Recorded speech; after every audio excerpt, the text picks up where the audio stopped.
Olá, pessoal, sejam muito bem-vindos ao Novo Normal. Nós estamos aqui em mais um episódio especialíssimo do nosso programa. Dessa vez a gente vai falar de jornada espiritual. Aonde você está na sua própria? Você já viu histórias de grandes mudanças, grandes conversões, pessoas que descobriram um sentido assim diferente, né? E tomaram um novo rumo na vida. E hoje a gente está aqui com o Pedro Sérgio. Pedro Sérgio, seja muito bem-vindo. Muito obrigado, boa tarde, Sara, e cumprimento a todo mundo que curte aí o Novo Normal. Pois é, Pedro, você não gosta muito de falar do seu currículo, mas eu pedi um pedacinho e você acabou falando assim por cima. Eu vou falar para o pessoal, gente, porque o Pedro Sérgio, ele tem graduação em filosofia, em teologia, mestrado e doutorado em direito, e ele já disse assim por cima, já ganhei alguns prêmios assim, né, na Bienal de literatura. Então ele é muito humilde, mas a gente precisa falar para vocês verem que ele, tudo que ele disser que ele não está tirando assim, né, Pedro, da cabeça. É um cara que realmente estudou, né? Não é invenção sua. Então, Pedro, você teve um processo na sua vida de conversão em que você nasceu católico romano, né? Isso. Que eu soube por cima, passou um tempo assim sendo militante até, assim, político, né, mais para a área da esquerda, e terminou agora como católico ortodoxo. Isso. Então, como você começou nesse caminho seu? De onde você é? Eu nasci em Brasília, num ano muito emblemático para o país, nasci em 64. Olha, né? Você trouxe nasci em 64, o né? governo militar para o Brasil. Com toda aquela evolução no país aí, eu estava nascendo lá em Brasília. E nasci numa família bastante católica. Meu pai era nordestino, minha mãe goiana, mas uma família muito católica, muito numerosa. E a fé católica, o cristianismo, foi a base da formação da família, né? Depois, com pouca idade ainda, né, na adolescência, eu deixei a casa dos meus pais e vim para Goiás e fiquei numa formação religiosa na ordem franciscana. Eu tive o desejo inicialmente de ser frade, fiquei lá alguns anos. Você chegou aí para o seminário, então? A ordem franciscana, fiquei lá, aí terminei o ensino médio e depois entrei para a faculdade de filosofia, fiz uma parte da faculdade dentro da ordem religiosa e depois eu terminei na Universidade Federal de Goiás, o curso de filosofia. Eu fui da primeira turma de filosofia quando o curso foi criado na UFG. Que eu imagino que era muito diferente da filosofia que tem hoje, né? Era uma situação bem complicada naquela época. Inclusive, quando a gente colou grau, a gente nem podia ter pego o diploma. O governo ainda não liberava o diploma de filosofia naquela época, tinha algumas restrições. Aí depois eu fiz também o curso de economia até o terceiro ano, né? Fiz aquela parte mais pesada inicial, que é a parte de cálculo, aquelas coisas todas. Depois eu deixei o curso de economia, fui para o direito, terminei o direito, aí eu fiz... Estuda aqui na UFG? Uma parte de filosofia foi na UFG e direito foi na PUC. Sim. Aí depois eu fui para Recife, né, fazer mestrado, e até a nossa amiga perguntou sobre a história da rua lá, né, porque tem uma coisa engraçada, né, que a Faculdade de Direito do Recife foi fundada por Dom Pedro II, junto com a escola da USP, no mesmo decreto, uma em Pernambuco e outra em São Paulo, né, e a sede lá da Faculdade de Direito, no Recife, fica na Rua do Hospício, né? Então, tem esse o nome da rua? Rua do Hospício? Rua do Hospício, né? Então, eu estudei lá na Rua do Hospício, na Faculdade de Direito, fiz mestrado e depois eu fiz doutorado também em Direito lá na Rua do Hospício, né? E o que tem de louco, assim, nessa trajetória para a gente pegar quando eu... o gancho do hospício, né? A Rua do Hospício, ela hoje não tem nenhum... Antigamente, né, no início do século XX, tinha lá um hospital psiquiátrico, né? Inclusive, eu também nasci no hospital lá em Brasília, que quando eu nasci chamava-se Maternidade São Vicente de Paulo. Atualmente é Hospital de Pronto Atendimento Psiquiátrico, né? Tudo então, está interligado, será? Quem sabe, né? Mas então, durante a juventude, eu tive aqueles arroubos normais da juventude, né? Eu achava que o pensamento de uma sociedade igualitária, como aquela que prega o mundo socialista, aquilo lá estava próximo do Evangelho, né? Então, tive uma militância muito próxima da Nessa esquerda. época que você fez faculdade de Direito? Quando eu fiz faculdade de filosofia, né? E também direito, né? A gente acreditava nessa Filosofia naquela perspectiva. época já era um pouco voltada assim para política de esquerda mesmo, igual é hoje? Muito, né? Sempre a década de 80, 70, 80, 90, sempre teve uma formação.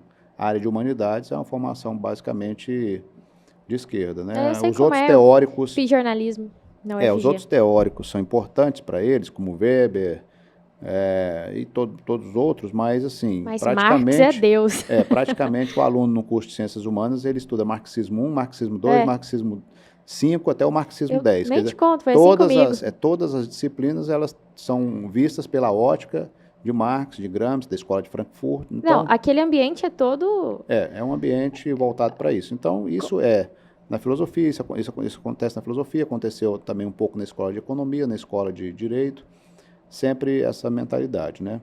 E a gente eu cresci na vida vendo isso.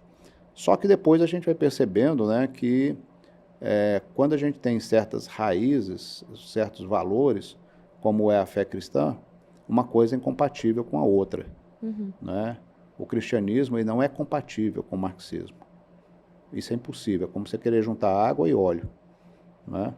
E aí depende da opção da pessoa. Quem faz a opção pelo marxismo, alguns até conheço, ficam querendo fazer um ajeitadinho, para dizer, não, a gente pode conciliar, etc., mas não pode, não Pois tem é, jeito. Pedro, mas que contradições você poderia apontar para o pessoal? Porque tem muita gente, no Brasil principalmente, que vira para você e diz, não, eu sou católico e sou marxista, ao mesmo tempo. É uma coisa muito simples, basta ler a Bíblia, basta ler a Escritura, né? O Senhor diz lá que pelos frutos você vai conhecer a árvore. Então, um pensamento que nasce de uma matriz ateia, em que a religião é o ópio do povo, em que Deus não existe, né? Deus é apenas um discurso, segundo o marxismo, né? A ideia de Deus é apenas um discurso para oprimir e para mentir para as pessoas, né? Para confundir as mentes. Quem coloca esse tipo de discurso, evidentemente, tem outro objetivo. O discurso cristão não é esse, né? O discurso cristão é aquele de quem crê em Jesus Cristo, que é a face revelada de Deus, Jesus Cristo, que nasceu pelo poder do Espírito Santo, na Virgem Maria, pregou o reino de Deus por causa desse reino. Morreu, foi crucificado, morto e ressuscitou, fundamentalmente. Esse é o querigma, a grande notícia do cristianismo. E essa questão de morreu e ressuscitou, isso dá a função, a meu ver, de todo o cristianismo e da igreja. Só existe uma função da igreja, que é pregar a salvação das almas. É a salvação das almas, né? Não tem nada mais além disso. Porque tudo mais é discurso. É discurso que vai passar. Vai passar. Exatamente. Se você pode pensar, bom, daqui 100 anos, toda essa população que está pisando sobre a terra hoje não vai existir ninguém, né? E os outros problemas estarão aí, outra terra estará aí, com outras pessoas. E essas pessoas que passaram aqui, onde elas estão? Onde elas estão, exatamente. Onde elas estão. Então, essa preocupação com o transcendente é uma preocupação que começa desde a filosofia antiga, né? É o poder de pensar.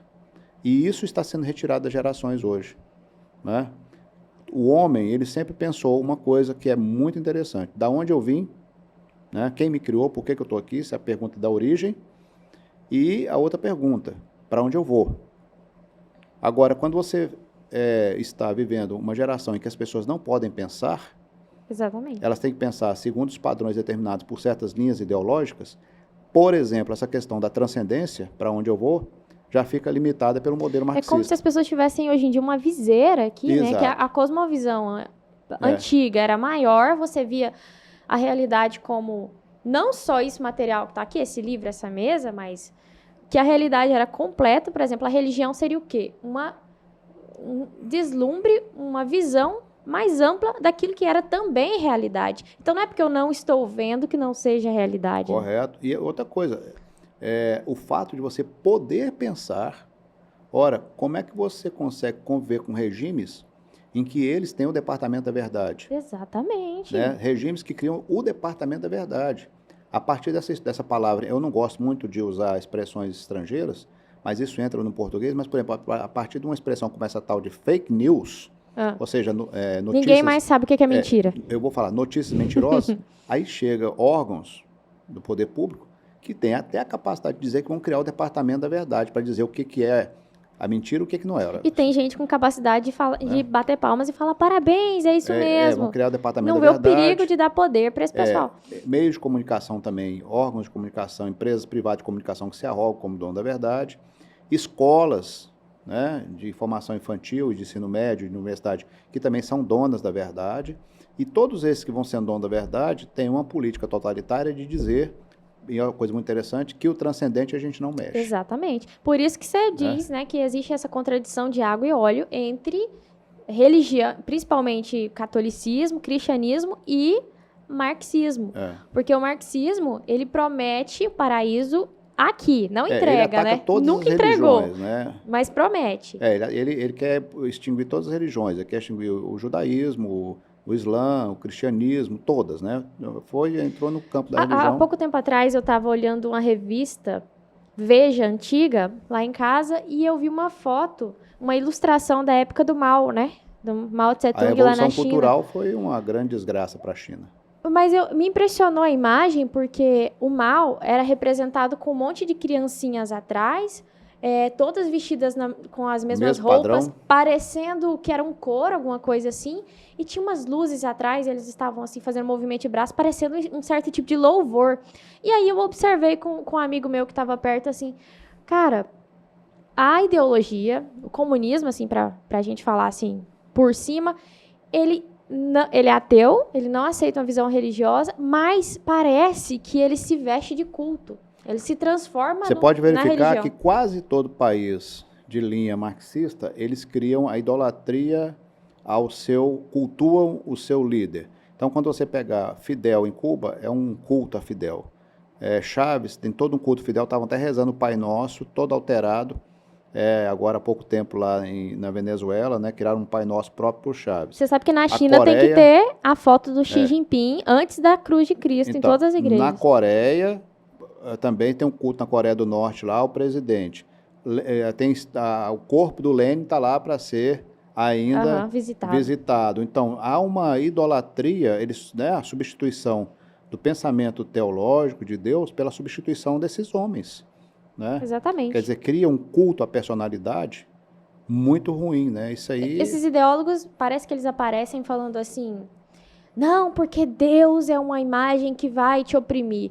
Aí, beleza, não. Se for, então vamos tirar Deus para ver. Aí tira Deus, não fica sem Deus. Eles entronam alguém no lugar de Deus para essa pessoa. São os bezerros de ouro. E essa pessoa é o verdadeiro opressor. Porque tem um episódio, você falou aí do corpo de Lenin, não é? De Lenin? Isso. Que tem um episódio dos Simpsons, não sei se você já viu, uma parte que o Homer, ele tá lá visitando, ou não sei se é do Mao na China, mas é um dos dois. E aí ele tá visitando o túmulo e fala, que lindo, parece um anjinho dormindo. Nem parece que matou 50 milhões de pessoas. Aí ele fala assim, foi você sim, não foi? Foi você. Quando você fala nessas mortes, é muito interessante. Há pouco tempo, um aluno fez uma cara na sala de aula assim, que foi impagável. Você é professor também. Sou professor na Universidade Federal, na Faculdade de Direito, mas tem uma cara impagável, né? Porque nesses últimos conflitos que nós tivemos aí no Brasil, eles falam muito de extrema-direita, extrema-esquerda, não sei o quê, e o nome do Hitler veio muito à tona, né? E eu disse, o Hitler realmente foi um sujeito altamente violento, um criminoso contra a humanidade, matou lá em torno de 10 milhões de pessoas, né? E, inclusive, o Brasil tem uma norma, uma lei penal que criminaliza as pessoas que fazem apologia ao nazismo, né? Aí eu disse, mas é engraçado, né, que no Brasil, fazer apologia ao nazismo, ou fazer apologia de alguém que matou 10 milhões é crime.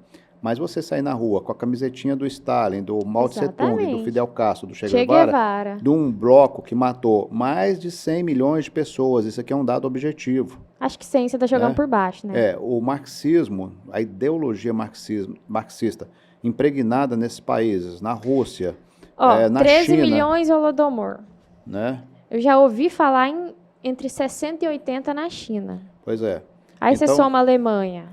quando você pega todos os países do leste europeu, você pega a Rússia, você pega a China, você pega Cuba, junta tudo Todo isso mundo aqui, que era anexado ali na vai União dar Soviética. mais de 100 milhões de pessoas. Então você fala assim, não, eu posso criticar quem matou 10 milhões, mas eu não posso, hoje no Brasil, Fechar os olhos, né? criticar quem matou 100 milhões. Então não existe nenhuma lei que te Mas você sabe proíba de que tem andar com a camiseta de países- foice e martelo. Exato. Né? Mas Tem você países, pode andar você é proibido de andar com a camiseta da suástica. tem países que tratado em pé de igualdade, né? Principalmente os países que sofreram, né? Eu acho que na A Polônia, Polônia, por exemplo, você não pode fazer. A foice e o martelo lá é como se fosse a suástica aqui. É a mesma coisa, mesmo tratamento. É. Então as pessoas têm que ter um bom As pessoas senso e equilíbrio. brincam de regime, né? Como se não fosse nada, porque elas não viveram o negócio de verdade. Então todo esse projeto socialista que baixa no Brasil, essas ideias que entram na universidade, elas entram com eu digo com a face da mentira, porque elas não deixam toda a coisa aparecer. E aí, como eu dizia, essa aluna para mim fez uma cara de espanto, falou, nossa, como que ninguém tinha me falado isso no ensino médio antes, né? Que mais de 100 milhões tinham sido mortos pelo socialismo, e eu estou aqui enganado até agora. Eu falei, pois é, infelizmente esse não é um dado que eu inventei, para você falar que o Pedro Sérgio inventou, esse é um dado objetivo da história. Né? Que daqui a pouco pode ser chamado de fake news, né? É. Daqui a pouco pode acontecer isso. Exato. Mas então, Pedro, teve um momento que, antes de você pensar tudo isso e perceber, você foi afeito a essas ideias. Isso. Como é que então, foi veja assim, essa época? Quando eu, jovem, então, eu deixei a vida religiosa, mas eu tinha essa semente. Então, você não prosseguiu no seminário? Não. Eu terminei o curso de filosofia e saí e eu tinha essa semente da fé. E o que me moveu para o mundo da esquerda foi achar que aquela proposta da esquerda ela poderia concretizar os objetivos do Evangelho, né? Mas com o passar do tempo a gente vai percebendo que não, ao contrário, né? A proposta da esquerda é uma proposta imanente e o cristão crê no transcendente. Uhum. A esquerda crê no hoje, imanente no agora. aqui, né? O aqui e agora. Eu tenho um né? artigo, eu tenho uma coluna de opinião aqui em Goiânia, no jornal, e aí eu tenho alguns artigos que eu falo sobre isso, sobre essa imanentização do mundo, sobre esse empobrecimento, na verdade, né? Inclusive, isso reflete nas gerações, né? Quer dizer, os jovens hoje, eles querem muito aqui ou agora, ninguém pensa nem na própria vida para um planejamento futuro. Então, a religião, ela te joga para o transcendente, né? Como falávamos agora há pouco, de onde eu vim para onde eu vou. Enquanto que o projeto socialista, ele é um projeto para o hoje, para o agora. Né? E esse projeto para o hoje, para o agora, é algo que passa por cima de certos valores. E você ficou muito tempo nessa, Pedro? Quando na época da juventude, sim. Né? Quando você vai amadurecendo um pouco mais, né? Vai ficando mais adulto, vai levando mais quedas na vida, você vai percebendo que isso afeta a sua família, afeta seus filhos, afeta tudo mais, e vai vendo que eles trazem valores que não coadunam com os valores da fé. E quais eram as coisas assim que você estava vendo ali na sua convivência? Porque você chegou a participar de alguns grupos, né? Eu vi, por exemplo, que os meus filhos, uma coisa que me impactou foi ver como que a escola ensinava as coisas para os meus filhos. Eu tive até que na escola, o diretor era até meu amigo, onde meu filho estudava, para dizer que o professor de história estava ensinando coisa errada para os meus filhos. Eu não acreditava naquilo que estava sendo ensinado. Né? Então, é aquilo que se combate hoje por aí, né? Ideologia de gênero, que isso faz parte da nossa fé, e eu acho que as pessoas têm o direito de professar a fé. Quem quiser professar a fé da ideologia de gênero, que professe, mas você tem que ter o direito do outro professar uma fé contrária sem você ser criminalizado por isso. A questão um grupo que quer descriminalizar o aborto, eu continuo achando que aborto é matar um inocente, né? Fazer a prática de Herodes, eu continuo achando isso. E sempre continuei achando. Inclusive, tem um episódio que quando eu era mais jovem, trabalhava na Assembleia Legislativa, na assessoria jurídica de um deputado de esquerda, ele me pediu para fazer um projeto de lei lá que favorecia alguma coisa sobre aborto nos hospitais. E no outro dia eu entreguei. Eu ainda não tinha essa consciência de tanto conflito assim, de ideias, mas eu olhei para aquilo e falei, não, aqui chegou no limite. Aí, posso fazer isso. No outro dia eu entreguei a carta de demissão para ele e falou assim, como eu não vou te obedecer, você é meu chefe, mas eu não vou te obedecer. Eu falei assim, eu estou pedindo demissão, né? Porque aqui eu não faço. Passou da sua consciência moral, né? Passou dos limites. Então, toda essa pauta identitária que tem hoje, que eles chamam de direitos humanos, eu vou dizer que eu sou contra, mas sou extremamente a favor dos direitos humanos, principalmente aquilo que está garantido na Constituição. Só que até a palavra direitos humanos, ela tomou dimensões diferenciadas, né? O que é direitos humanos para um grupo não é para o outro. E se não houver hoje um alinhamento dessas pautas, nós vamos ter muito conflito no país. Né? Porque você passa a ter direitos para uns e não para outros. Aí, para ir, basta ler o livro do George Orwell, né, na Revolução dos Bichos, Sim. que depois, no final, os porquinhos vão dizer, todos são iguais, só que tem uns que são mais iguais que os outros. Né? Exatamente. Essa confusão das palavras, hoje em dia, você vê em tudo. Por exemplo, a gente tinha alguma certeza do que significava certas coisas antigamente. Hoje em dia, eles usam a mesma estrutura frasal, léxica, mesma letra, mas parece que a palavra vai assumindo uma morfologia, uma forma diferente a cada vez que uma pessoa fala, dependendo da boca de quem fala. Por exemplo, democracia hoje em dia. Democracia hoje em dia é água mineral, né? Tá por aí, na boca de cada um significa uma coisa diferente. É aquele produto que vendia um Bombril, 1001 utilidades, serve para tudo. Né? Você pode usar tanto para quem está fazendo um ato altamente antidemocrático, mas para quem está fazendo um ato democrático. Então, palavras como democracia, expressões como direitos humanos e outras, elas vão perdendo o sentido quando elas perdem a verdade do que elas querem dizer. Na questão de aborto, por exemplo, vamos entrar nesse assunto um pouquinho. O pessoal não fala aborto. Quem é a favor do aborto? Assim, eu também não sou. Eles falam sobre controle da natalidade, interrupção da gravidez, uma série de sinônimos que eles vão dando. Parece que eles não têm coragem de dizer o que eles de fato estão fazendo, sabe? Porque é feio mesmo. Porque eu acho que se você disser na cara da pessoa o que é aquilo, acho que chega naquele ponto que você fez. A consciência moral fala, epa, não, isso aí eu não aceito. O que eu acho uma coisa muito interessante, que aconteceu nos anos 90, um certo governador do Brasil, a gente pode estar falando nomes atualmente, mas um certo fulano, que é vivo, ele disse o seguinte, olha que coisa interessante, né? Esse é um dos adorados por aí.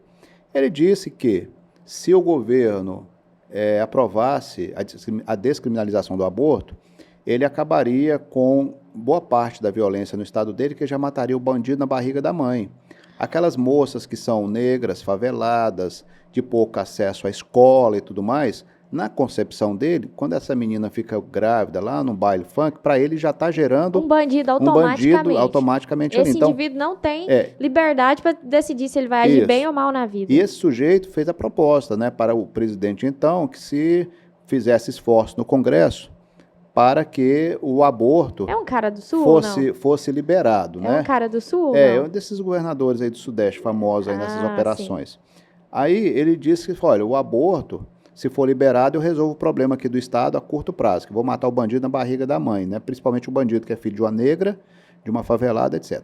Aí a imprensa caiu matando nesse sujeito, inclusive, quem quiser procurar aí, é só botar o Herodes, chamaram ele até de Herodes, né? O fulano é o Herodes, é o que mata os inocentes. Quando ele viu que isso ia dar zebra pro lado dele, ele retirou a história da mídia, mas ele continuou pressionando o governo. E aí, num dos últimos atos, né, e isso é público, isso aí está um dos decretos da presidência, de um certo presidente atrás aí, no programa de direitos humanos, acho que foi no Plano Nacional de Direitos Humanos 3, uma das coisas que o governo fez esforços, colocava que o Poder Executivo tinha que fazer esforços, era para a legalização do aborto, descriminalização do aborto. Aí, quando o bloco feminista diz assim, não, meu corpo, minhas regras, etc., então eu vou ter planejamento de gravidez, eu vou poder abortar, etc., na verdade, o que essas pessoas estavam fazendo era corroborar com essa política racista, política de discriminação, política de matança de bebês e de preconceito que esse governador estava fazendo. Então, as coisas têm um discurso que, no fundo, elas querem dizer outra e usam blocos identitários para querer reverter pautas importantes como a pauta da vida. Você sabe que eu descobri ultimamente que, você falando, eu lembrei, que os locais que têm mais clínicas de aborto nos Estados Unidos, porque lá assim, tem assim livremente, aqui no Brasil não tem, são principalmente os bairros pobres e negros. E aí você vai olhar a origem disso. Tem uma mulher lá, a Margaret Sanger, o que ela falava? Ela era meio eugenista, né? Que eugenia é o extermínio, né, de uma raça, de uma etnia. Isso. Aí então, você fica pensando, será? Será? Então eu tenho que promover aborto contra as pessoas que são de outra raça ou da mesma raça que eu. Como é que é essa história? Eles não esclarecem isso, né? Engraçado que isso tudo parece que no Brasil vai passando a revelia da população, porque você contou, meus pais eram muito religiosos, mãe de Goiás, né? E seu pai era nordestino? Nordestino. Exatamente. Então, assim, eu também tenho esse background, assim, esse plano de fundo, para falar em bom português, de religião, de um povo católico. O Brasil é um país, assim, de fundação bastante católica. Então, parece que essas coisas vão acontecendo lá em cima e o povo, concordando ou não. Inclusive, tem gente hoje no Brasil que diz assim, é muito engraçado isso também, né? Ah, nós não podemos ter bancadas religiosas no Congresso. Ué, como não pode? Terra de Santa Se o Cruz, como não Congresso pode? representa o povo, se esse povo é religioso, ué, o deputado, para ser deputado, ele tem que esquecer a sua fé? Eu tenho uma raiva O disso. senador tem que esquecer a sua fé? O presidente, claro, ele não tem que mover o seu ato em função de uma igreja, mas os seus valores que As são convicções colocados, pessoais, certo? que estão ali, representam as convicções dele e de um povo. Pedro, eu sempre pensei nisso, nunca falei isso pra ninguém, porque eu acho que nunca surgiu a ocasião de conversa. Mas assim, eu fico olhando os caras, vamos supor, não vamos pegar no Brasil não, pra não dar problema, vamos pegar o Joe Biden, lá nos Estados Unidos. Joe Biden é católico, se diz católico.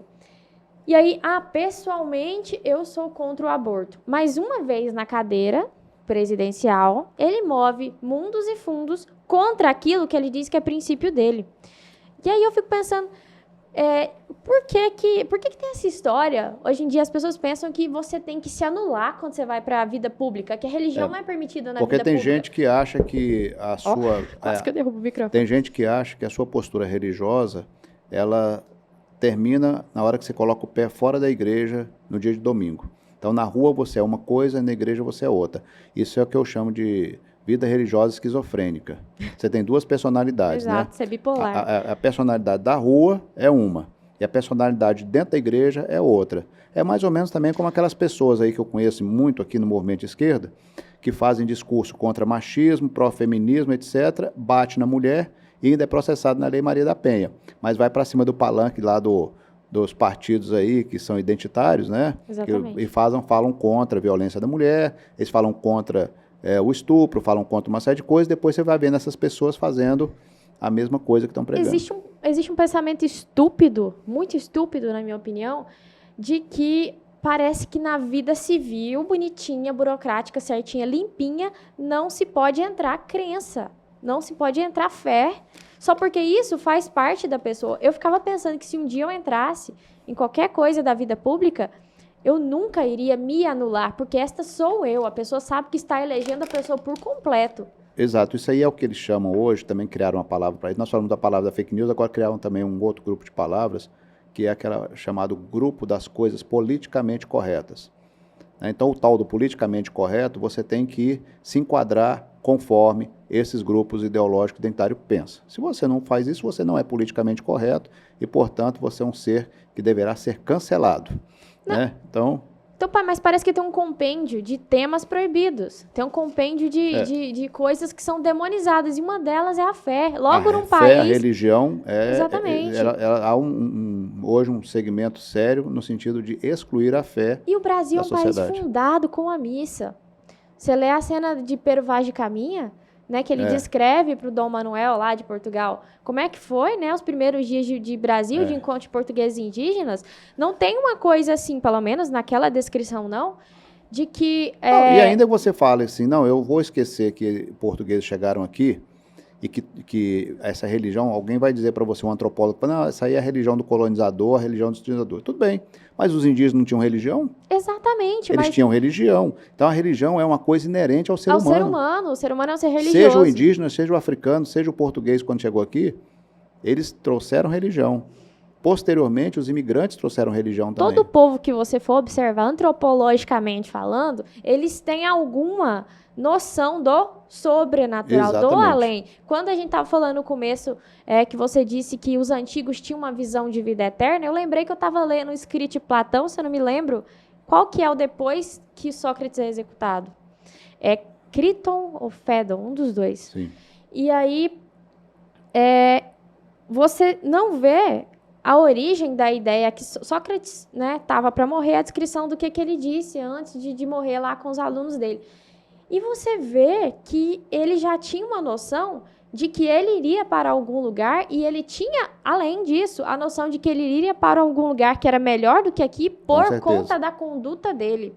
Eu não sei de onde ele tirou isso, mas eu sei que já estava lá há 3.000 anos atrás na Grécia. Ele falou, olha, vocês podem ter certeza que quando eu for para o Hades, para o mundo inferior, eu vou encontrar homens para me conversar que são melhores que os homens daqui, porque eu fui bom e honesto. E São Paulo foi muito inteligente, né? Quando ele chegou na Grécia, que ele foi fazer um discurso para os gregos que já tinha todo esse conhecimento filosófico, sim, ele olhou ao seu redor e disse para eles, vou falar para vocês do Deus, aquele estátua ali do Deus desconhecido. Quem é esse Deus? E ele aproveita aquele gancho Paulo era um gênio, para né? falar, né, do Deus que se manifestou em Israel, que mostrou Jesus Cristo com a sua face, que morreu e ressuscitou.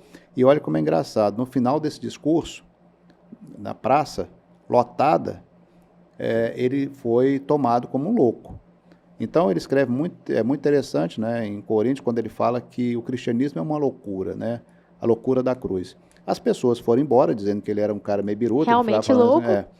Falando esse papo de sujeito que morreu e ressuscitou, isso é coisa ou de doido, ou de bêbado, alguma coisa assim. Mas uma meia dúzia ficou ali com ele. E essa pequena semente dos poucos que ficaram ali com ele, né, fizeram a igreja crescer, e hoje a Grécia é um país cristão, né? Numericamente, talvez seja o maior país ortodoxo que nós temos. Então, as sementes plantadas com a fé estão um resultado aí até hoje. E eu acho engraçado que o cristianismo, ele entrou no Ocidente, ele está em uma certa parte do Oriente, e é o cristianismo que possibilita exatamente isso que eles chamam de diversidade. Possibilita a democracia, Exatamente. A mentalidade cristã possibilita a democracia, possibilita o respeito, porque é uma mentalidade mais pacifista. Em outros países, em outras religiões, as coisas a gente sabe que não é bem assim. Tem países em que impera outras ideias religiosas, em que há um totalitarismo que você não pode pensar diferente, né? E exatamente onde se pode pensar com mais diversidade é que esses grupos, né, a que eu fiz referência anteriormente, hoje querem acabar com a ideia da fé. Exatamente. Hoje em dia eles falam dessa coisa de fenótipo, né, da aparência, da cor da pele e tal, causas de racismo, mas assim, ignorando um pouco que os antigos estavam super acostumados em conviver com essa diversidade, era normal para eles ali nos mercados ali do Oriente. São Paulo pregou exatamente sobre isso, que para a fé cristã não há judeu, não há grego, não há romano, todos, de todas as cores, de todas as raças. A cena do Pentecostes, né? A cena do Pentecostes é que o Espírito Santo desce sobre Maria e os apóstolos. Isso. E eles começam a falar em línguas que todos entendiam. E o pessoal que estava ali tinha gente de todos os lugares, locais, e cada pessoa na sua língua começou a perceber que estavam entendendo o que os apóstolos falavam na própria língua. Vamos supor que você fala japonês, você fala japonês e eu estou te entendendo falando português. Porque estava falando a linguagem de Deus. Isso é a verdadeira diversidade, né?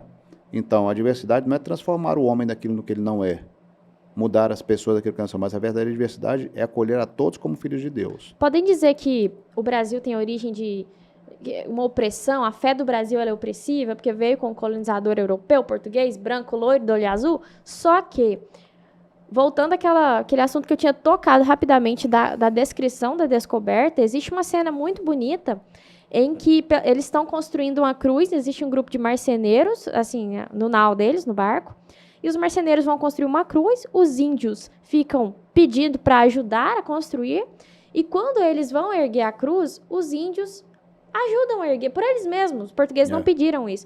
E aí o pajé, o líder espiritual, né, dos tupiniquins ali, que eu acho que a primeira tribo a que ele se refere são os tupiniquins, ele faz um gesto muito bonito. Ele vê a cruz estendida e ele, por vontade própria, olha para o seu povo, aponta para a cruz e aponta para o céu.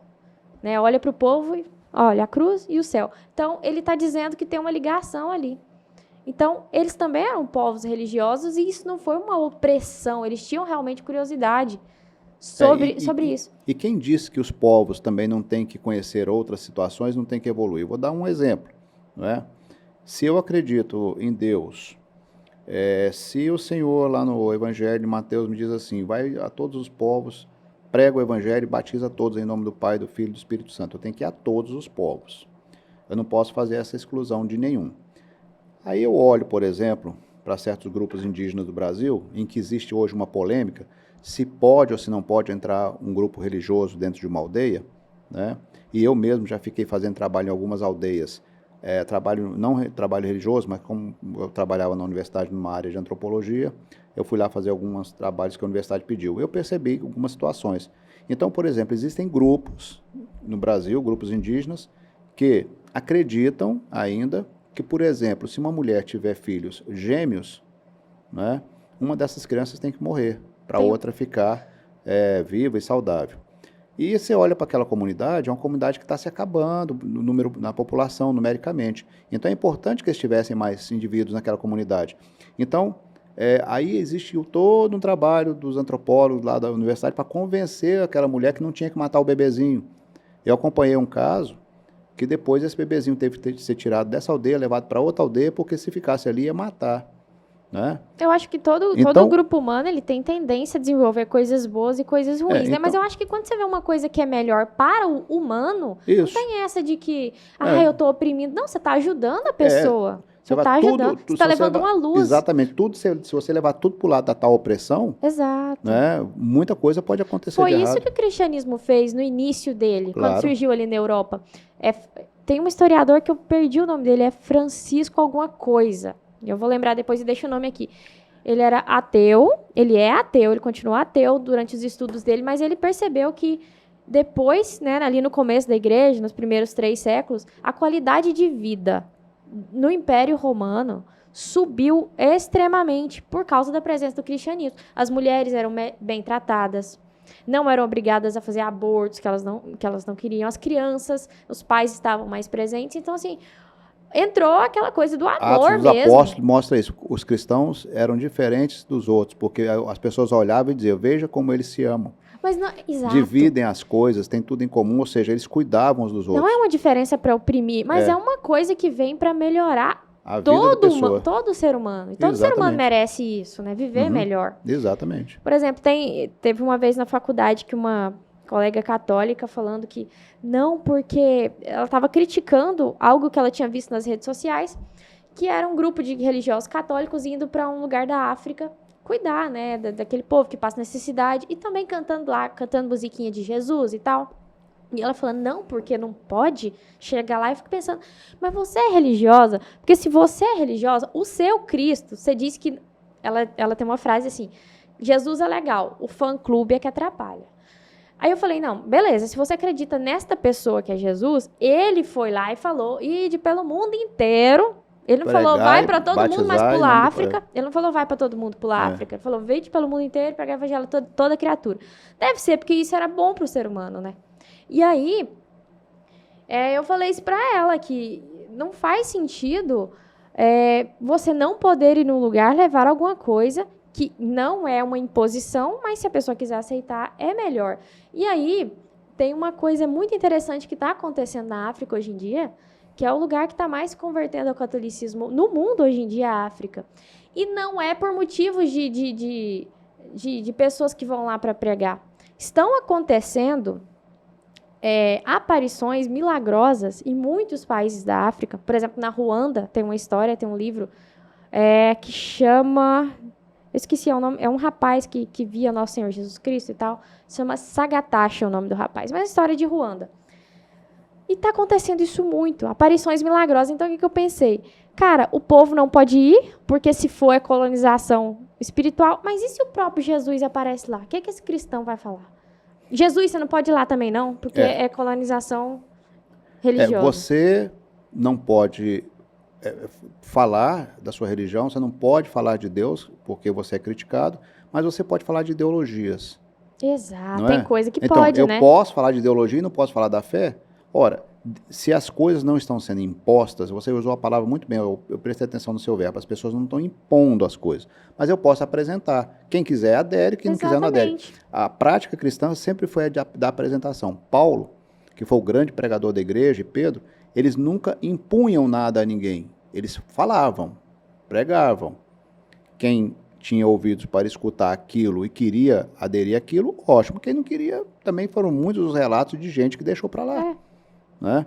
Então, a gente tem que viver essa liberdade de escolha. Há pouco tempo, lá na universidade... E na ideologia não tem muita liberdade, né? Lá na universidade, outro dia, um grupo de alunos lá do centro acadêmico me perguntou, professor, mas você é contra a presença dos deputados de viés socialista aqui na universidade? Porque eu fiz uma crítica à Semana do Calouro. Tinha tido uma Semana do Calouro lá, e foram uns 3 ou 4 palestrantes, todos parlamentares de esquerda lá. Eu falei, não, eu não sou contra. Aliás, eu sou totalmente a favor que eles venham aqui falar. Eu só gostaria que na mesa que sentasse um deputado de esquerda para falar para os alunos calouros, sentasse também um mais conservador, de todas as matrizes, 2 ou 3 de matrizes diferentes, falassem as suas ideias e deixasse que os alunos, com a sua inteligência, tirassem as suas conclusões. O que eu sou contra aqui na universidade é esse viés em que só se coloca uma única linha de pensamento. Uma via única. Não é? Isso vale para questões de ideologia política, isso vale para as questões da fé, né? Isso demonstra insegurança, né, com a própria ideia, porque se você não pode deixar outra pessoa falar, deve ser porque ela ameaça o que você fala. Isso. Então, por exemplo, a questão, tem uma coisa na diplomacia que eu acho muito interessante, que é a questão da reciprocidade, né? E aqui eu sou muito claro com isso, não sei se depois da edição vão cortar, mas, por exemplo, a questão do Islã. Você vê que no mundo ocidental, o Islã é relativamente respeitado. Tem algum caso ou outro de preconceito, mas eu estava andando nos Estados Unidos, o pessoal muçulmano vive, trabalha, cria sua família. Olha, depois na França, que você explode uma torre daquela, e, tá lá, e o pessoal te aceita e te acolhe. Aceita, né? Exatamente. E está lá, e na França também você vê a população islâmica crescendo, na Inglaterra o prefeito é muçulmano e tudo mais. E aí, quando você pega um cristão que bota uma cruzinha, ou pega uma Bíblia, e entra num país islâmico, ele não pode falar, ele não pode andar com uma Bíblia, ele não pode construir uma igreja, não há reciprocidade. Ou seja, não há o direito de escuta. Quando você vê, por exemplo, o presidente da Turquia lá, o Erdogan, pegando a maior igreja do Oriente, a igreja Santa Sofia, e transforma numa mesquita, Hagia Sofia. Né? Ele pegou a igreja ortodoxa mais antiga, símbolo da ortodoxia do Oriente, e transforma numa mesquita. Isso aí é impedir a nossa presença. É um desrespeito, né, com a fé. É um desrespeito. Então, a mesma coisa, mutatis mutandis, colocando grau de diferença, é o que se tenta fazer na educação. Então, determinadas escolas só querem pregar determinadas ideologias. Determinadas escolas aqui para crianças, para universidades, só querem ter uma determinada linha. Tinha que ser tudo, né? Né? Aquilo que for verdade se permanece. O que é verdade, ou então tem um núcleo mínimo comum. Mas não, as minhas verdades do meu grupo ideológico eu posso pôr, a sua não, você não pode apresentar. É como a história do parlamento. Né? O deputado não pode tratar certos assuntos porque ele é da bancada religiosa. Mas que história é essa? Ele não foi eleito pelo povo? Ele não povo? Representa um povo religioso, Exatamente. Então ele tem o direito de falar. Então essa forma como se a religião, algumas apenas, fossem um negócio feio mesmo, proibido, politicamente incorreto, igual você falou. Mas aqui, assim, a maior parte do cristianismo é tido como politicamente correto. Outras religiões nem tanto, porque, inclusive, pela reforma que estão colocando na educação, né, alguns grupos de identidade religiosa estão priorizando. Por exemplo, as religiões de matriz africana hoje são prioridade no material escolar das crianças, de maneira transversal. Mas o cristianismo não é. Uhum. Né? Então, há de se pensar isso. Né? E, Pedro, quando você teve, né, este clique e você começou a descobrir a sua fé que você tem hoje? Quando eu tinha, por volta de... Eu era adolescente ainda, final, 17 anos, 18, eu perguntei a um professor, inclusive um padre católico, era professor, eu falei, o que é esse negócio de cristianismo ortodoxo? Dá uma explicada para o pessoal aí que tem diferença. Você é católico ortodoxo. Eu sou católico ortodoxo, né? Eu pertenço à Igreja Católica Apostólica Ortodoxa do Patriarcado Antioquino. E quando eu perguntei para o meu professor, que era um padre, o que é ortodoxia, ele falou assim, eu vou te mostrar, vamos na prática, vamos ver. Me colocou lá, eu mais alguns amigos, a gente pegou um ônibus aqui e nós fomos até assistir uma divina liturgia, uma missa ali na Igreja Ortodoxa São Nicolau, aqui no setor oeste. Ali perto do Raci? Perto do Raci. Eu já fui entrei lá. lá, estava o padre Michel. Raci é um hospital de cardiologia em Goiânia.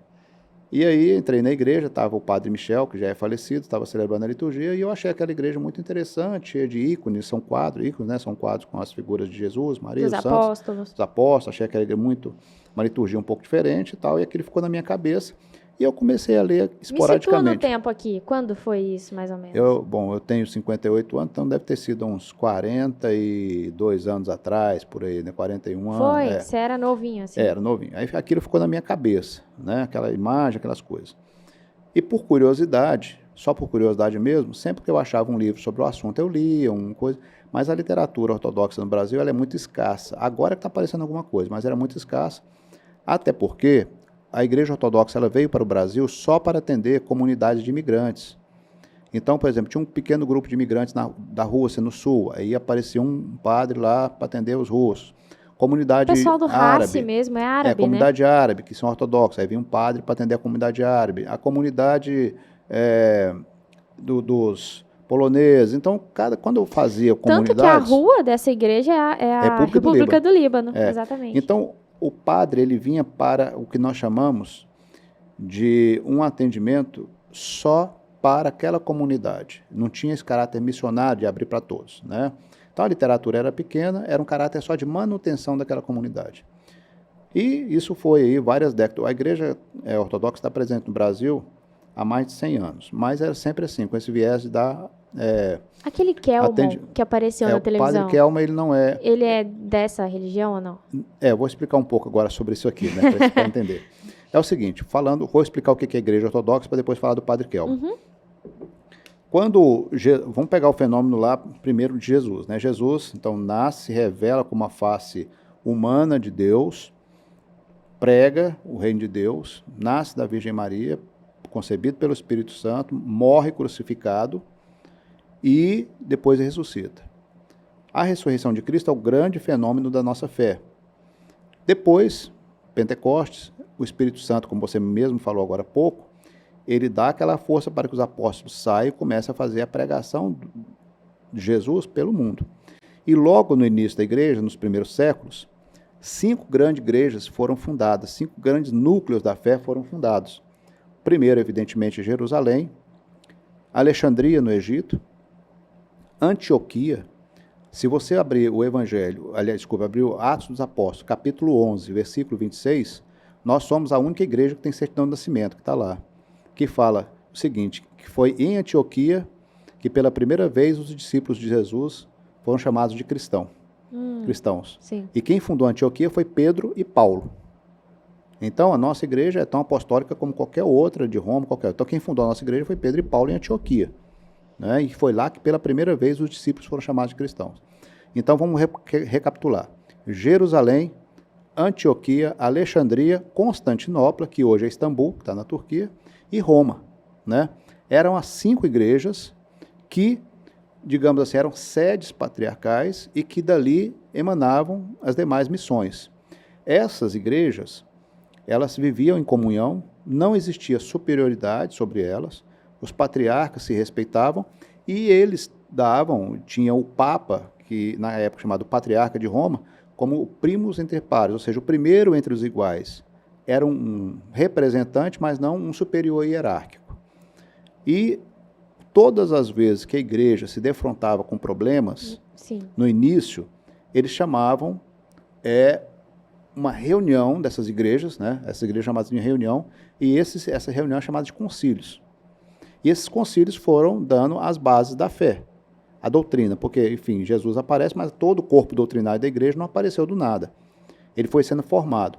Então, essa formação se deu em 7 concílios, 7 grandes concílios ao longo dos primeiros séculos. Em 1054, depois de algumas diferenças teológicas, e principalmente por causa de diferenças políticas, a Igreja de Roma deixou essa família dos 5. Né? Então, tem um cisma aí, é uma separação. A Igreja de Roma excomunga o que a igreja, não vou nem usar a palavra ortodoxo agora, excomunga a igreja que está no Oriente e vice-versa, eles se separam. Esta igreja... Todas as outras 4 estão no Oriente?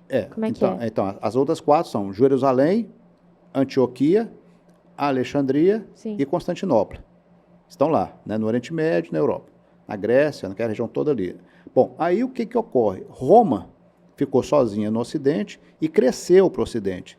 E ela toma o nome por causa da geografia. Então ela passa a ser Igreja Católica Apostólica Romana. Romana por causa da geografia, o ponto que ela está lá, a sede de Roma, né, onde Pedro foi martirizado, Pedro e Paulo. Muito bem. A outra igreja, qual que era? Era Igreja Católica, né, inicialmente igual a Igreja de Roma, Igreja Católica Apostólica, porque está dentro da tradição dos apóstolos, e aí ela segue a reta fé dos concílios.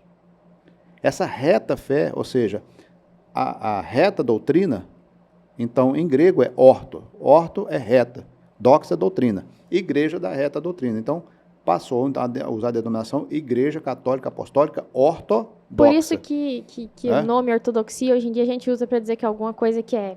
reto. Linear, assim, certinho. Exatamente. O cara é ortodoxo demais. Exatamente. Então, é reta doutrina. A palavra ortodoxo vem do grego, reta doutrina. Então, passaram a se chamar assim. A Igreja do Ocidente passou a se chamar de Igreja Católica Apostólica Romana, por causa da geografia. E a Igreja do Oriente, Igreja Católica Apostólica Ortodoxa. A Igreja Ortodoxa, ela é uma espécie de fé, vou botar aqui uma palavra para ver se o público consegue entender, porque nós somos minoria aqui, às vezes não conhece, né? Para entender exatamente a sua dinâmica. Ela é uma espécie de federação de igrejas. Ou seja, nós não temos Esses um papa. 4 não tem ninguém acima deles. Não. E eles ainda estão nessa estrutura até hoje. Aí aumentou um pouco a estrutura. Mas essa igreja, dos 4 que ficaram, elas começaram a se expandir pela Ásia e pelo leste europeu. Então, com o passar dos séculos, aí começa a haver, por exemplo, um grande patriarcado que surge, o patriarcado da Rússia, com a missão de São Cirilo e São Metódio que vão para a Rússia. E ali cria uma igreja muito grande. No leste europeu, nós passamos a ter o patriarcado da Sérvia, da Bulgária, né? E existe igreja ortodoxa esparramada pela Ásia e pelo leste europeu. Então, hoje, a igreja ortodoxa ela tem 14 patriarcados, e o que nós chamamos de igrejas autocéfalas, que são igrejas vinculadas a esses patriarcados. Ela está presente hoje não só no leste europeu e na Ásia, mas também é uma presença muito forte nos Estados Unidos e no Canadá. Para se ter uma noção, por exemplo, o meu patriarcado, que é um patriarcado antioquino, nós temos 17 paróquias no Brasil. Nos Estados Unidos nós temos 350. Então, um número assim muito superior. Tem unidade dogmática nessas 14? Então, as 14 igrejas, a questão é a seguinte, elas têm, então, cada uma tem o seu patriarcado e a sua administração, para efeitos administrativos, mas toda a sua doutrina, a sua teologia, os seus sacramentos, o seu sacerdócio, a sua tradição apostólica é o mesmo. Não há diferença. Então, um católico... Não aparecem, como antigamente, problemas não, assim, teológicos que... Não, às vezes aparecem problemas administrativos, né? Mas problemas de ordem teológica, não. Inclusive de litúrgico, por exemplo. A liturgia que nós temos na Igreja Ortodoxa, ela é a liturgia que se celebra, foi feita por São João Crisóstomo, bispo de Constantinopla, no século III e se mantém até hoje. Liturgia, pessoal, é o rito. É o rito, a missa, da missa, como é que acontece? Da celebração dos sacramentos, do batismo, do casamento. Tudo isso foi feito no século III, São João Crisóstomo, né, século IV, melhor, 350 mais ou menos, e por São Basílio Magno, que são santos também considerados da Igreja de Roma, e essa liturgia permanece até hoje. Se você for numa igreja ortodoxa russa no próximo domingo, e for numa igreja ortodoxa grega, e numa igreja ortodoxa antioquina, ou numa igreja ortodoxa da Sérvia, a missa vai ser celebrada do mesmo jeito, a leitura do evangelho vai ser o mesmo, né? Que vai variar talvez a homilia do padre um pouco, mas o rito é o mesmo, a gente não tem essas alterações litúrgicas que outras igrejas passaram a ter ao longo dos séculos. A gente não mudou isso. Então, a gente se mantém fiel até hoje aos 7 concílios. Tudo que você quer saber de um ortodoxo, ele vai se remeter aos 7 concílios e à Escritura. Eu, como católica romana, Já perguntei para algum sacerdote assim, se eu podia tomar os sacramentos na igreja ortodoxa, se teria a mesma validade. E ele falou assim, olha, na falta dos sacramentos romanos, vale. Mas é apenas na falta, né?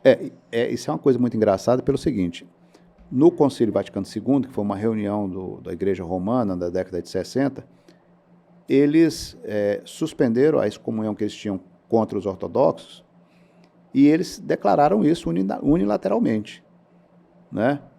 A Igreja Ortodoxa nunca declarou que um ortodoxo pode receber os sacramentos na Igreja de Roma.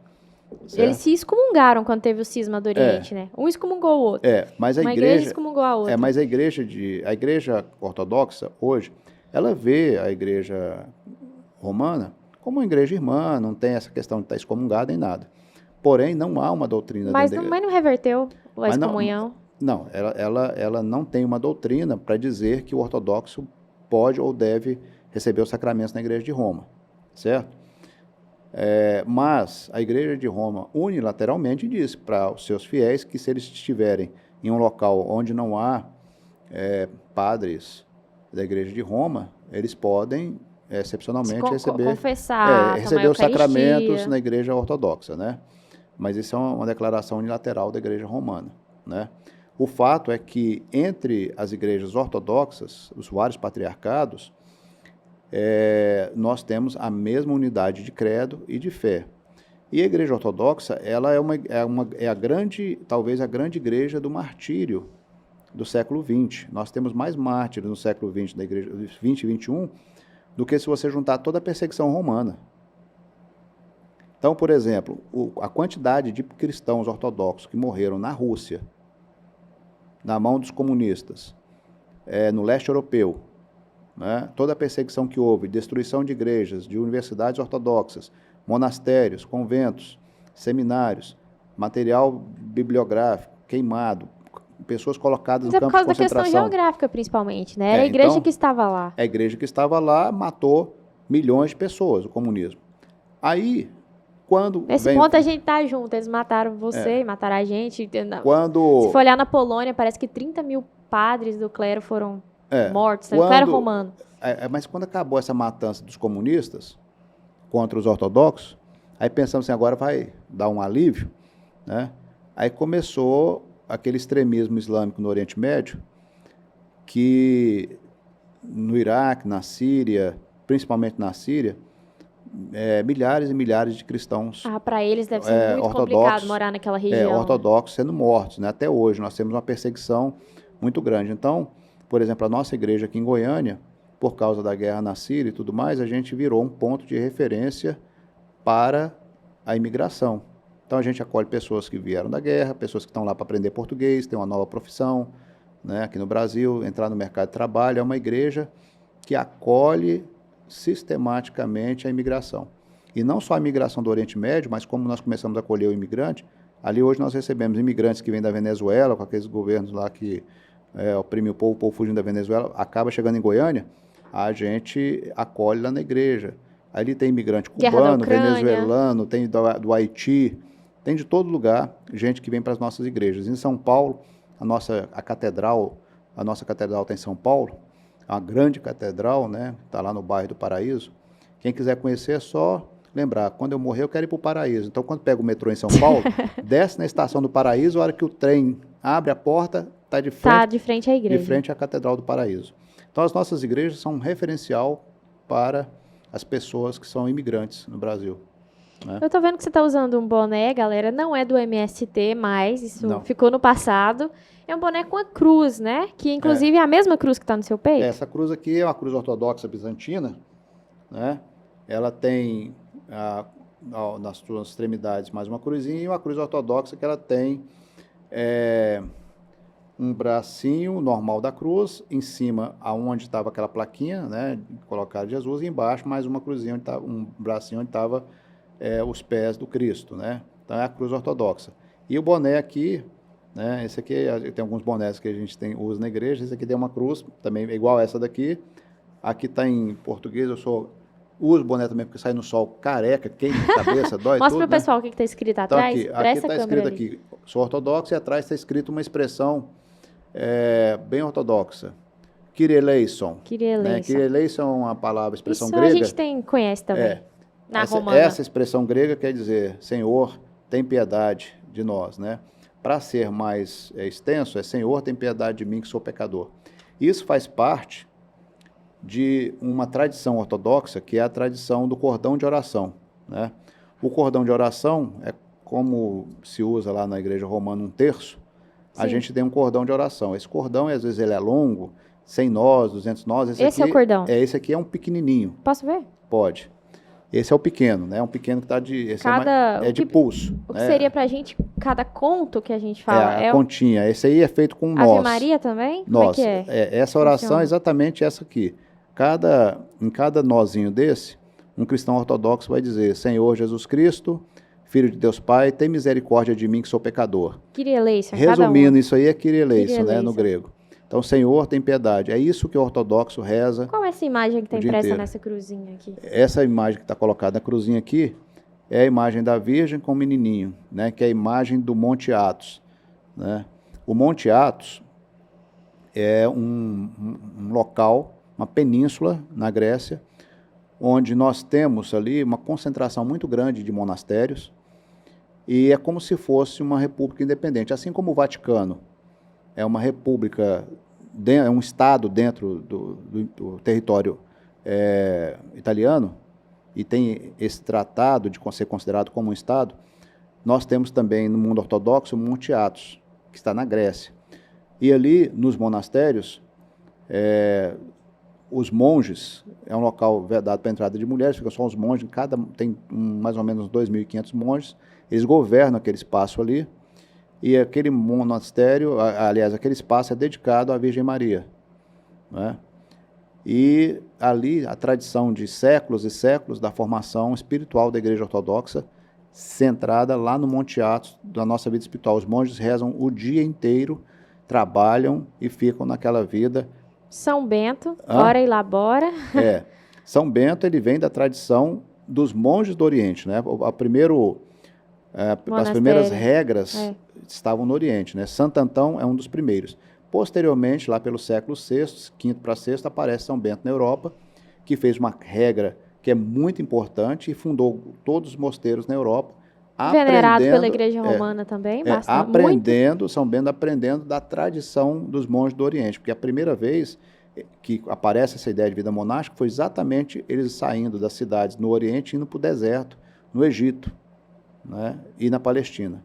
Então é no Egito e na Palestina que começa a ideia da vida monástica. Mas tem Igreja Romana no Oriente também, não tem? Tem, é pouca, mas existe, né? É uma igreja um pouco menor, mas existe, né? Tanto em Jerusalém, eles cuidam dos lugares sagrados, junto com os ortodoxos. Então, por exemplo, a igreja do Santo Sepulcro, é uma igreja que ela é dividida por católicos romanos, ortodoxos, armênios, cristãos. Então, grupos religiosos controlam aquelas áreas ainda, né? Há um certo conflito ali com Israel, mas Israel ainda está permitindo que eles existam ali. Tem um problema com Israel, que agora eles estão querendo aumentar os tributos nos imóveis que são cristãos, de cristãos, né? Mas isso ainda está sendo uma polêmica entre os estados e essa discussão.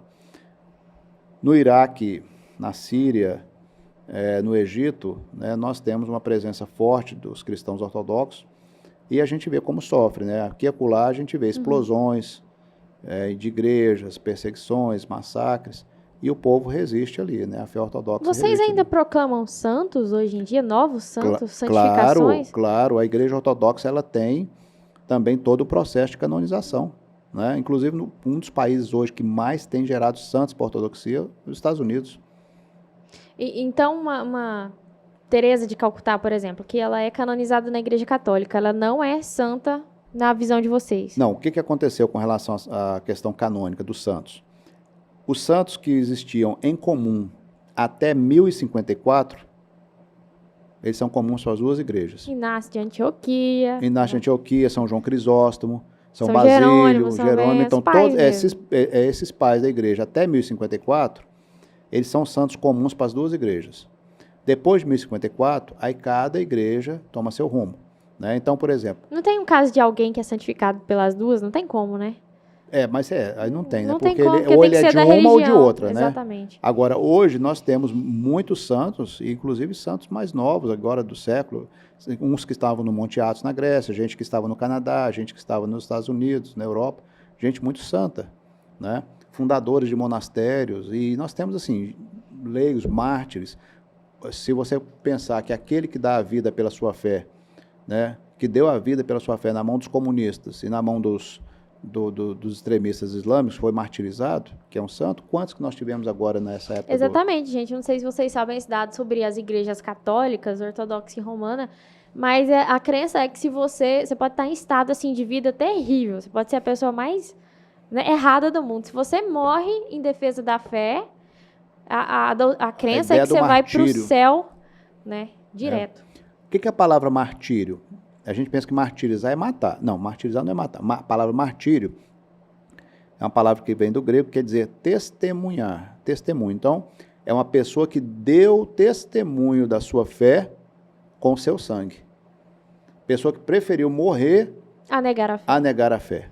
Então, nós temos dois tipos de pessoas nesse caso aí. Tem o mártir e o chamado confessor. Tem gente que falava assim, o confessor é porque atende confissão. Não. Confessor é aquele que confessa a sua fé mesmo diante da violência. Então, por exemplo, tem gente que não morreu, mas tem gente que sofreu muita violência.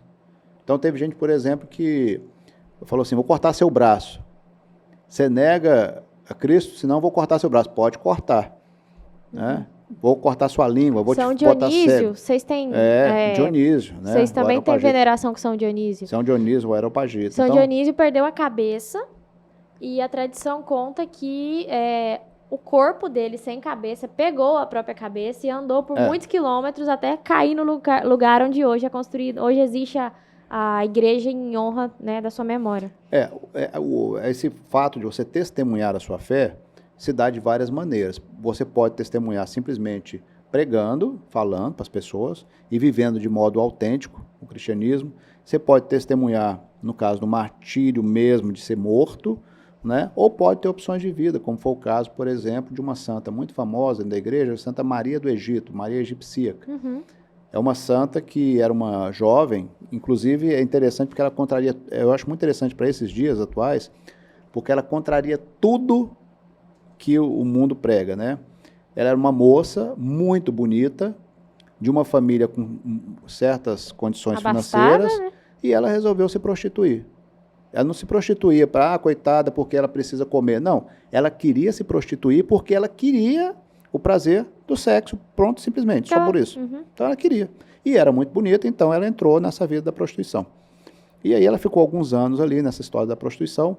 Aí um dia passou lá no Egito um navio cheio de imigrantes que iam para visitar o Santo Sepulcro em Jerusalém. E ela falou assim, eu vou também, vou nessa festa aí, vou no embalo. Entrou no navio, não tinha como pagar a passagem, e ela resolveu então se prostituir para pagar a sua viagem no navio com os marinheiros lá. E assim ela foi até chegar lá, né, em Jerusalém, chegou lá na área, no litoral de Israel, depois foi com a caravana até Jerusalém e foi entrar na igreja. Quando ela foi entrar na igreja do Santo Sepulcro, então ela sentiu uma força que empurrava ela para fora, não deixava ela entrar. Ela tentava entrar e empurrava, como se você colocasse um imã assim dos dois polos. Um campo de força. Um campo de força empurrando, e ela caía, não conseguia entrar, até que ela entendeu por que ela não entrava. Ela entendeu que ela não entrava porque ela não tinha arrependimento suficiente dos seus pecados. Porque para chegar perto do Cristo, você, a primeira coisa, tem que se arrepender. Aí então ela chegou diante de um ícone da Virgem Maria, pediu lá perdão, disse que ia se arrepender, chorou amargamente os seus pecados, e aí ela conseguiu transpor aquele campo de força, como você falou, entrou na igreja. A partir daí, ela foi para o deserto, e aí ela viveu uma vida de penitência e arrependimento contra esses pecados que ela tinha, que ela via que destruía. Em reparação, né? Que destruía o ser humano. Aí veja você como é interessante. Por que eu falo dos dias atuais? Eu vejo, por exemplo, movimentos aí feministas dizendo, olha, o governo, o Estado tem que proteger o trabalho das prostitutas, porque a prostituta é isso, não sei o quê, porque o trabalho da mulher é o corpo. Eu falei, escuta, vocês são loucos? A prostituição não é a primeira profissão. A prostituição é a primeira forma de exploração da mulher. A profissão mais antiga, não é a forma mais antiga de explorar uma mulher. Dela ir a contragosto para uma situação dessa. Maria do Egito deu exatamente o contrário. O que ela fez? Já que ela estava indo lá por vontade própria, eu reconheço que isso é a degradação do ser humano e eu tenho que voltar para Deus de uma maneira diferente. Ela foi para o deserto, no deserto ela viveu a pão e água lá até que morresse, né?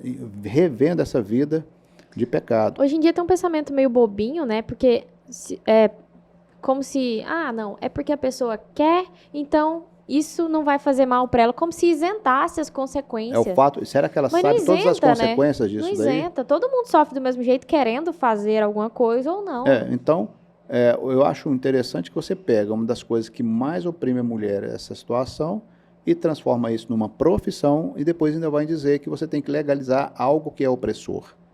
Né? A legalização da opressão. Maria do Egito é um dos símbolos disso daí. Né? Ela vai para o deserto.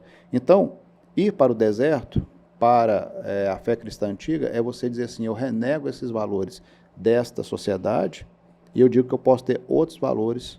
Mas eu te falar, não tem nada mais besta do que religião civil, nada mais besta do que a cabeça do Estado, nada mais besta do que essas coisinhas assim sociais que a gente cria que só fica nesse plano e que não enxergam o indivíduo, né? Que não enxergam o ser humano.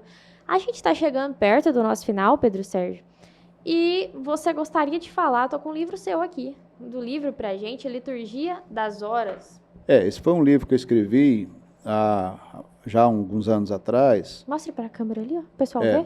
Foi um livro que eu escrevi quando ainda era católico romano, mas que, inclusive, tem algumas páginas aqui que eu faço referência à Igreja Ortodoxa. O que é a Liturgia das Horas? As pessoas pensam, né, que a liturgia cristã ela se resume ali àquele culto da missa e pronto. Né? Então, acabou, a igreja parou a oração. Não. A igreja ela é orante 24 horas. Então, para além da missa, as pessoas que estão envolvidas com a igreja, principalmente monges, as freiras, etc., e outros leigos também que queiram, a igreja tem os seus ofícios canônicos e a pessoa pode rezar pela manhã e deveria rezar os salmos. Basicamente, a liturgia das horas está centrada nos salmos e nas escrituras. Pela manhã, ao meio-dia, à tarde, à noite ao dormir. Então, tem as horas canônicas que elas seguem após a missa e depois emendam com a missa novamente. Então, é uma igreja orante. Parte daquela ideia, né, que está na escritura, que é orai sem cessar. Né?